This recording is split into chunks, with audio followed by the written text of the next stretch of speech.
Hi, I'm John Maxwell.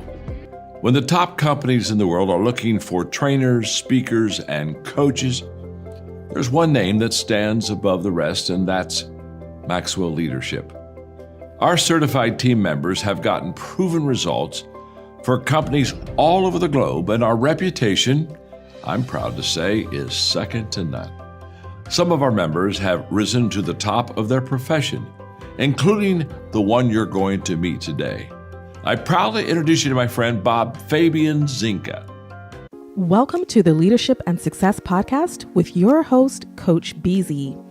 If you need to develop into a better leader, this podcast is for you. If you want to achieve a greater level of success, this podcast is for you. His mentor, Dr. John C. Maxwell, said it best: everything rises and falls on leadership. We hope to inspire you today and provide you with an insight that has the potential to positively impact the trajectory of your life. Welcome to the Leadership and Success Podcast.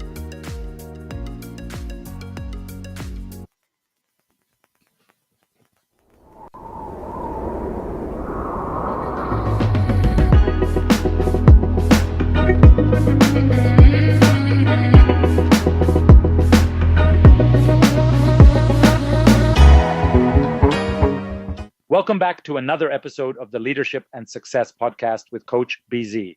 I'm your host, Commander Bob Fabian BZ Zinga, and today I am absolutely honored to shine the spotlight on a remarkable leader, scholar, and servant of our nation, Commander Kevin D. Jack, United States Navy. Commander Jack's story is one of resilience, service, and lifelong learning. He began his Navy journey back in May 2000 as an electronics technician, working his way up from the deckplates with determination and grit. Along the way, he was selected for the highly competitive STA 21 Seaman to Admiral program, earning his commission and never looking back.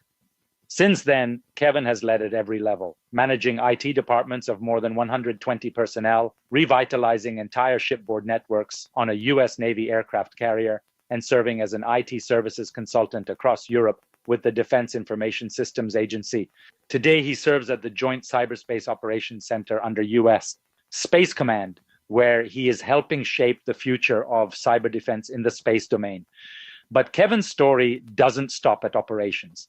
He is also a dedicated scholar, holding multiple master's degrees in strategic intelligence, national security, and joint C4I systems, and is currently completing his doctorate in strategic leadership. He's also a certified information systems security professional, CISSP, and a true advocate for servant leadership, always putting people first. Commander. Beyond the medals and titles, Kevin believes in humility over pride, that the truth is always the best policy, and that you can learn something from every single person you encounter. He's a fluent Spanish and Italian speaker, a passionate mentor, and has even appeared in Armed Forces Network commercials to promote cybersecurity awareness. So today, we're going to dive deep into Commander Jack's journey, what it takes to lead in the high-stakes world of cybersecurity, how servant leadership shapes stronger teams, and the lessons he's learned serving on the front lines of both technology and national defense. Stay with us, grab your notebook, and get ready for some incredible wisdom. It is my absolute pleasure to welcome to the Leadership and Success Podcast, Commander Kevin D. Jack, United States Navy.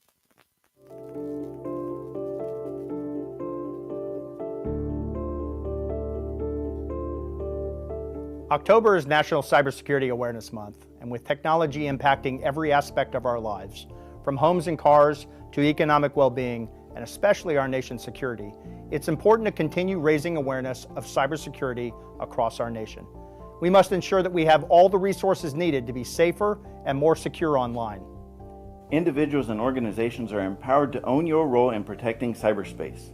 If we all do our part by implementing stronger security practices, raising community awareness, educating vulnerable audiences, and training employees, our interconnected world will be safer and more resilient. Together, we can provide the lines of defense against all levels of cyber threats. Do your part. Be cyber smart.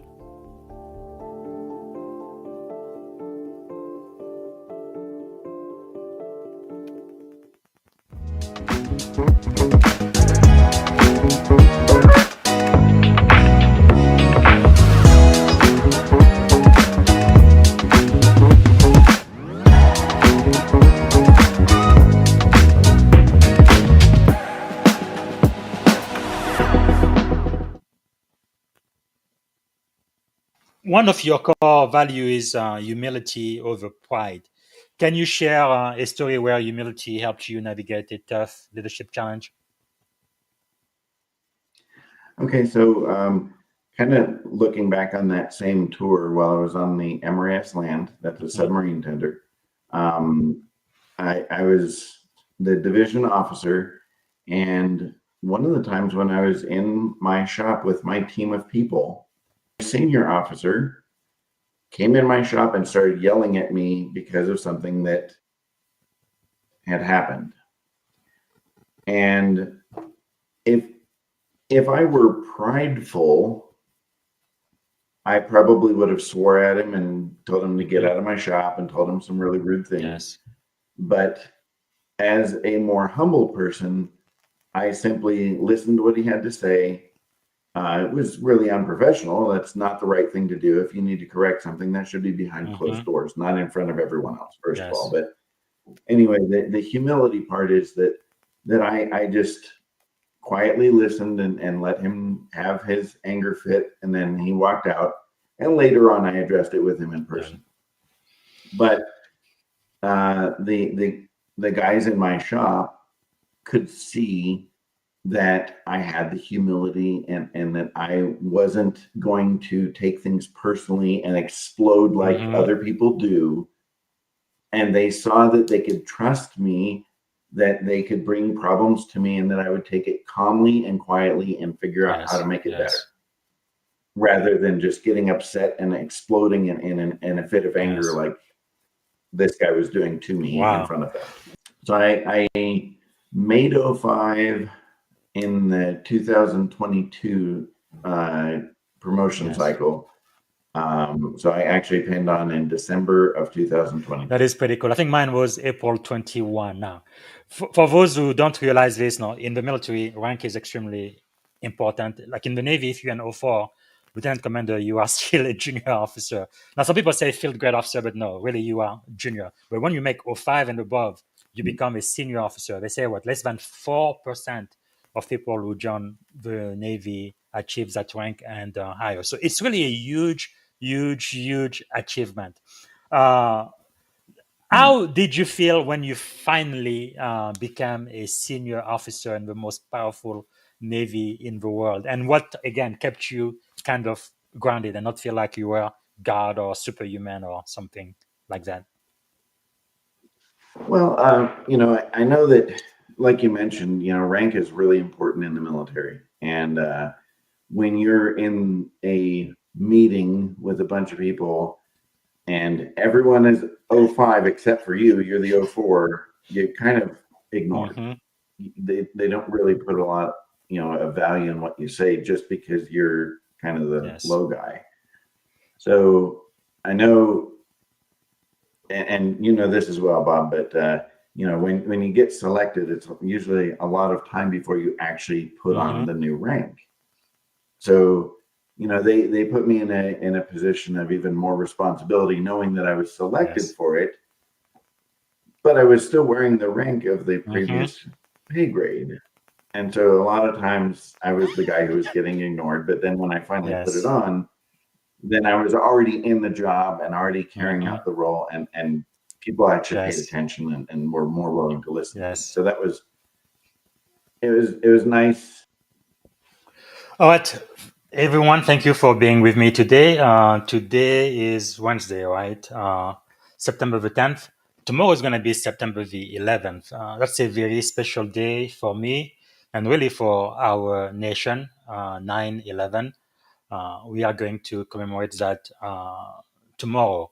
And tomorrow I'm going to have a very, very special guest on that sacred day, Admiral Frank Morley, U.S. Navy retired. Is going to be sharing his wisdom, and we are going to learn so much from his experience. But anyway, today is the AI 10-minute recap of the hour-long conversation I had with Commander Dr. Kevin Jack, U.S. Navy. And last time he was here, we spoke for about an hour. We talked about a lot of things, leadership insight from the war room to the boardroom. what servant leadership really looks like in the military and tech world, and wisdom from a leader who's worked with deckplate and driven strategic impact in complex environments. So kind of like me, Kevin John, when he was enlisted. And just like me, he made it to the senior officer rank of commander in the US Navy. So Kevin and I are only 2 promotions away from becoming admiral. Right after commander is captain, and after captain is admiral. And it's just amazing to see people like him, servant leader, who really have, I believe, paid the price. They know what it is to lead, but they also know what it is to follow. And I think that is very, very, very important. But anyway, I will be showing snippets from the leadership conversation I had with Kevin. And really, the idea is for you to go back and actually watch the full episode, right? Which is season 4, episode 70. All right. Before I go to the 10-minute AI recap, let's do our moment of gratitude. So it's going to take less than a minute. If you would please close your eyes, put yourself in your happy place, take a deep breath if you must, and think about one thing that you are grateful for today. What are you grateful for? Today I am grateful for the rain. It doesn't rain much in the San Francisco Bay Area, but we had a little drizzle this morning, and I really love to see that. And yeah, very, very grateful for the weather today.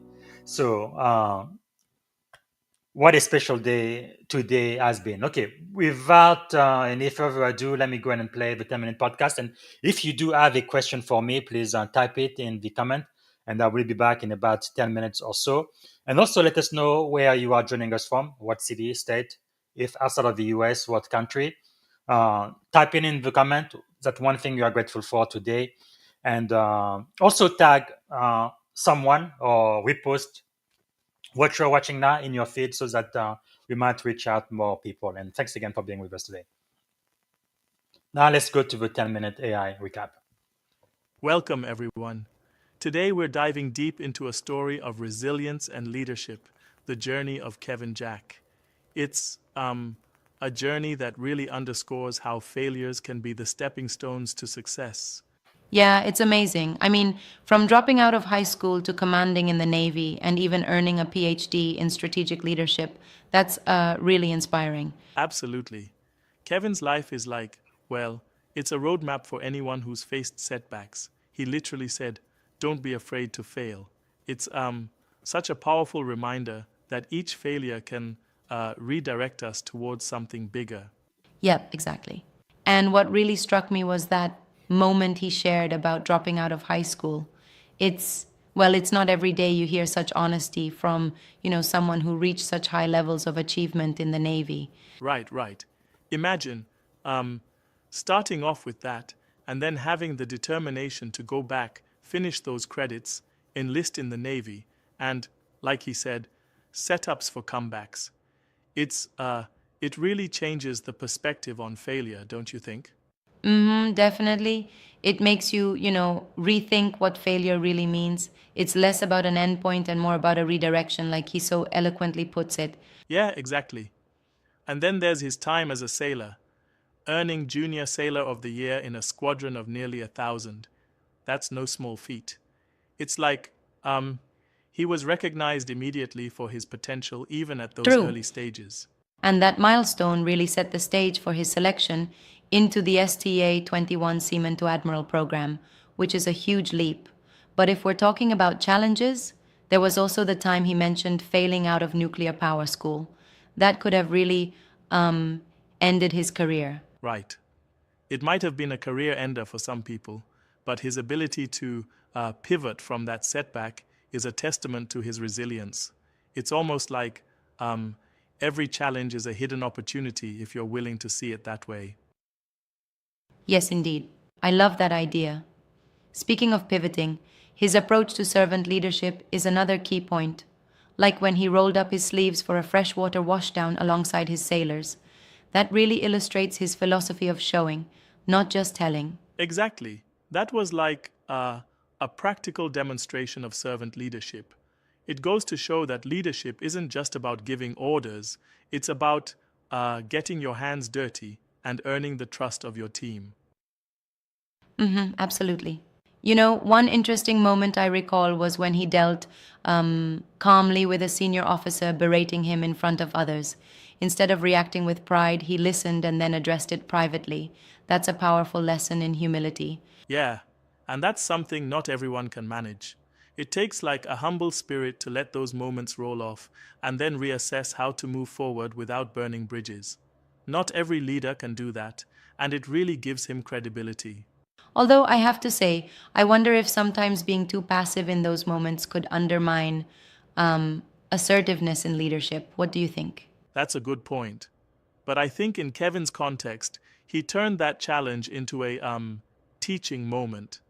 He showed his sailors that even when criticized, you can maintain your cool and address issues constructively. It's a balance, really. Assertive, yet Right. humble.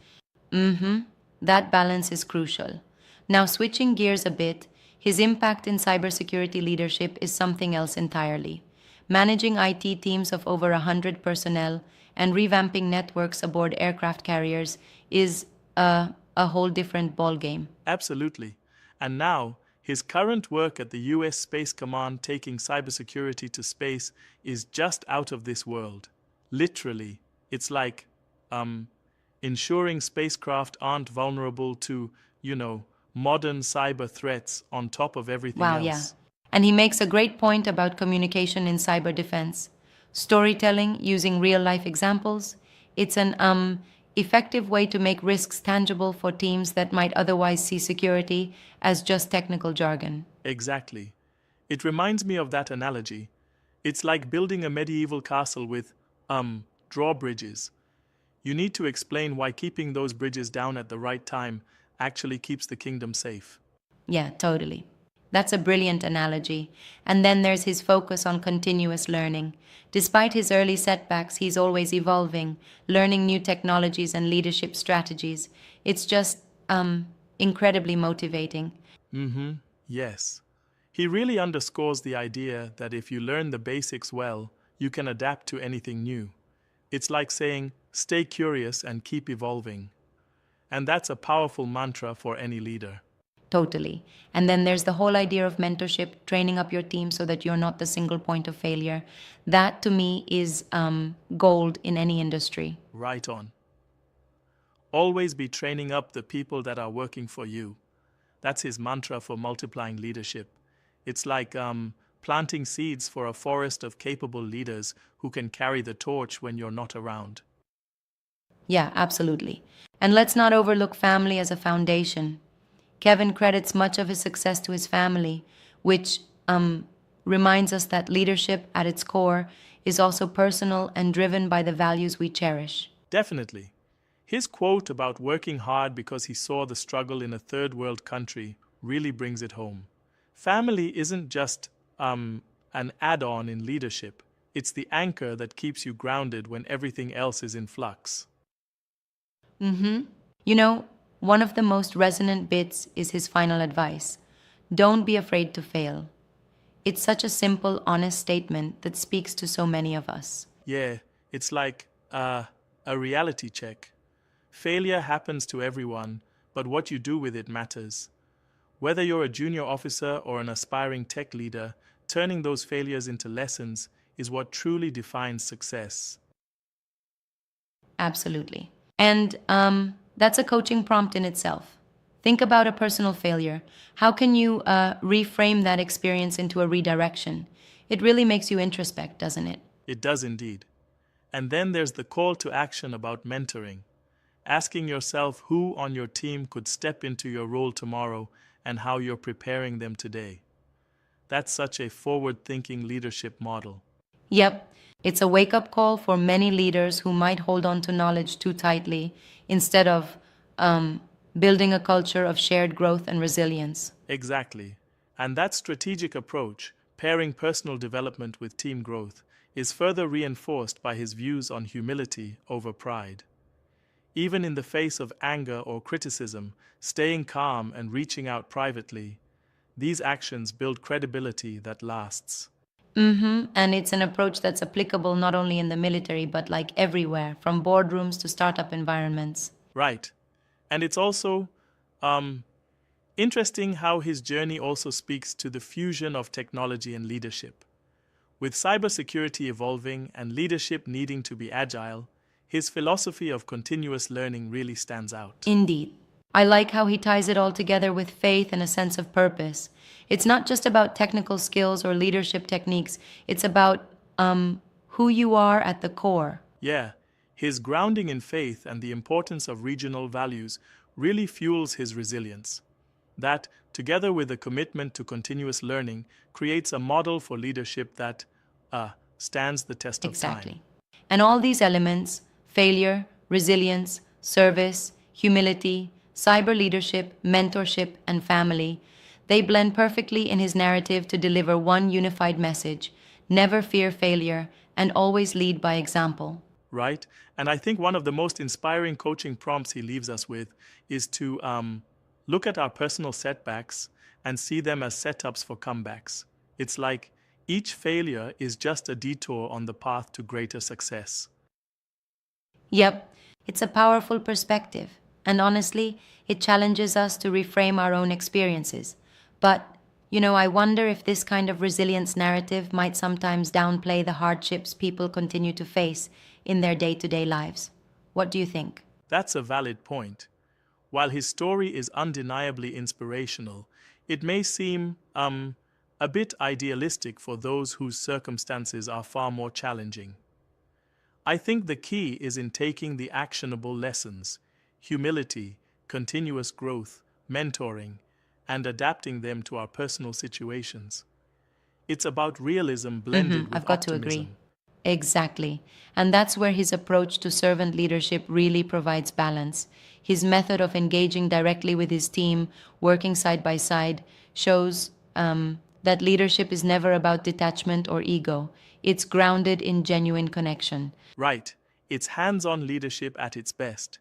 And when he talks about training up your replacements, it's like you're building an entire ecosystem of leaders yourself, thus making the organization more robust and resilient. Absolutely. It just reinforces the idea that true leadership is about preparing for the future and empowering others to step up. It's like creating a legacy, piece by piece. And let's not forget his quirky yet profound final advice, which really hits home. Don't be afraid to fail. This simple phrase encapsulates everything: resilience, continuous learning, and the bold pursuit of growth, no matter what obstacles arise. Yeah, definitely. It's a call to action for all leaders out there, whether in the Navy, tech sectors, or any other field. It challenges us to view every setback as an opportunity to learn and grow. And that's the beauty of his narrative. It bridges personal journey with professional excellence, and in doing so, offers a roadmap for anyone looking to make a mark in their career and personal life. Exactly. So, as we wind down, let's pose some coaching prompts to our listeners. Think about a personal failure that taught you a leadership lesson. How did it shape you? And who on your team could step into your role tomorrow? Perfect. Also, consider the idea of rolling up your sleeves to work alongside your team. What is one task you can do this week to model that servant leadership in your everyday work? That's key. And like Kevin's journey reminds us, stay curious, keep learning, and continuously invest in the growth of yourself and others. That's what true leadership is all about. Exactly. Thanks for joining in on this discussion, everyone. Remember, every setback is just a setup for a major comeback if you use it as fuel for your leadership journey. Right. Until next time, keep learning, stay resilient, and lead by example. How has language and cultural fluency helped you as a leader, especially in joint and international commands? So I think, it actually has played a really large role because as I was working at European Command, I was the, again, multinational networks lead. So I actually ended up going to a lot of NATO conferences and the NATO cybersecurity and infrastructure folks. I did a lot of work with them, and if you don't know NATO well, it's composed of many different European nations. So they have people from all the different nations that belong to NATO, all working at the NATO headquarters. And so I actually had the privilege of working with a lot of them in their native tongue rather than them trying to get in English and speak to me. I could speak to them in their native tongue, and then we could actually communicate a lot better. And that facilitated a lot of conversations and made it a better team environment. That is really wonderful. With all of the travels you've done, have you ever seen in many of the foreign countries they have like a stereotype for American being arrogant and proud and not really wanting to assimilate, but pretty much pushing their own cultures and norms in guest countries? Yeah, there's definitely some places that kind of have a negative view of Americans, but it's like anything else. There's some people that are jerks. There's some people that are lazy, but the same can be said of any other country as well. It's just a thing where a percentage of every population is going to be that, but they shouldn't and can't do those on secure networks. So a really important part of helping them to understand why they can't do things is that storytelling and is providing examples of here's what happened when somebody did this on one of these networks, so that it gives them an understanding of what the impact is when they take actions that are unauthorized or shouldn't be happening. That is very, very, very important. Now, a significant portion of our audience here are aspiring tech and military leaders. What advice would you give to tech engineer or analysts who want to step up from technical expertise into cybersecurity leadership role like you have done? Okay, so I think one of the things that the majority of the cybersecurity industry is really pushing is certifications. And I don't know if I bought fully into the value of that. I think that it is, but that's because I've been doing it for so long. I think that for somebody who's in a different career field who would like to come into cybersecurity, that might be a really good way to educate yourself on some of the things that you need to know and understand within cybersecurity to better position yourself to actually get a job within that area.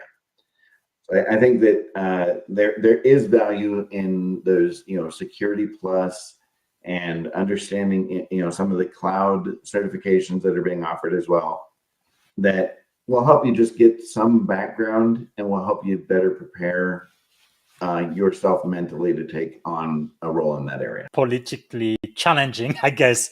That's wow, wonderful. So you mentioned the space command. So right there, you are shaping cyber operation at the strategic level, and you also have a master's degree in strategy. So what excites you the most about the future of cyber defense in space? So I know a lot of the older spacecraft that are already on orbit right now, they weren't built with a whole lot of security in mind, because they were just built they were what we call a bent pipe, where it just receives something and then it just passes it right back down. It doesn't really provide extra security for it. It doesn't do much. And something that really excites me is that we're really putting a lot more effort into additional security measures for things that are on orbit, because there are concerns about other nations taking advantage of the low security on those older systems, and we're making sure that we're not letting that continue to be a problem. We're working hard on that. So true. And you've also been featured in the Armed Forces Network commercial for Cybersecurity Awareness Month. I showed this short clip earlier. I believe that was in 2021. How important is storytelling and communication?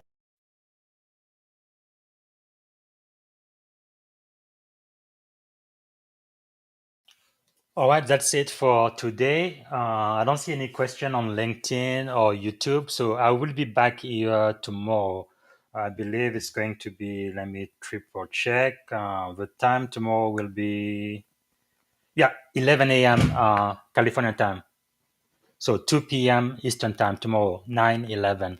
Okay, so meet me here at 11 a.m. and we are going to have a great conversation with the one and only Vice Admiral Frank Morley, U.S. Navy retired. And again, tomorrow we will be commemorating the 24th anniversary of 9/11. I believe the way the day in infamy, Pearl Harbor, was to the greatest generation, I think 9/11 is to us, Gen X's. So, like I do, as is my tradition, I always take 1 minute of silence to remember those who lost their lives. But I must tell you, one thing I was grateful for after 9/11 was what America became, just the unity, the patriotism, and neighbors helping neighbors. That is really what America is to me, right? A dream, a country worth dying for, just the way the entire country came together. So we are going to remember that tomorrow on 9/11 and meet me here at 11 a.m. All right. Until tomorrow, have a wonderful night. Bye. Thank you for listening to the Leadership and Success Podcast with your host, Coach BZ. If you like what you heard, please subscribe to our channels and come back for more wisdom nuggets on how you may develop into a better leader and achieve greater levels of success. Leadership is the most critical skill. The world will always need leaders to lead others, deploy the next disruptive technology, or execute a business strategy. You may as well decide on counting yourself among the 21st century leaders.